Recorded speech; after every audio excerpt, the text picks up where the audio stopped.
నారాయణఖేడ్ నియోజకవర్గంలో రోడ్లన్నీ కుంటలాగా చెరువులాగా అయిపోయినాయి. పోదామంటే పొద్దున లేచి స్కూల్ పిల్లలు 8 గంటలకి స్కూల్కి పోతారు.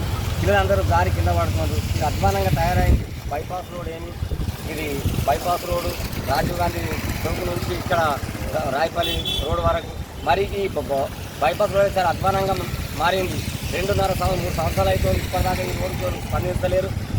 దయచేసి ఈ స్కూల్ పిల్లలే కానీ లేబర్లు కానీ ఏదైనా పాల ప్యాకెట్ తీసుకుని పోవాలంటే చాలా ఇబ్బంది ఉంది. ఈ అంకాల మొత్తం అంతా బురద మాయం ఉంది. ఇదంతా రోడ్లతో వీళ్ళే చేసినట్టు ఇదైతుంది. దీనికి గవర్నమెంట్ సర్కార్ స్పందించి గవర్నమెంట్ స్పందించి మున్సిపాలిటీలో ఉన్నదా ఇది లేకపోతే ఆర్ఎండ్పీలో ఉందా ఈ రోడ్డు తొందరగా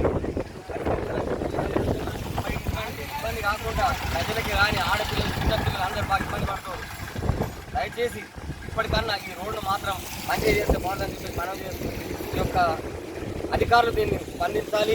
మరి ఇటువంటి ఇబ్బంది జరగకుండా ఉండాలి. చాలా ఇబ్బంది దుకాణాలకు పోదామంటే కూడా మాకు పబ్లిక్ పోయి చాలా ఇబ్బంది అవుతుంది. పొద్దున లేచి వర్కర్లు పోతూ ఉంటారు.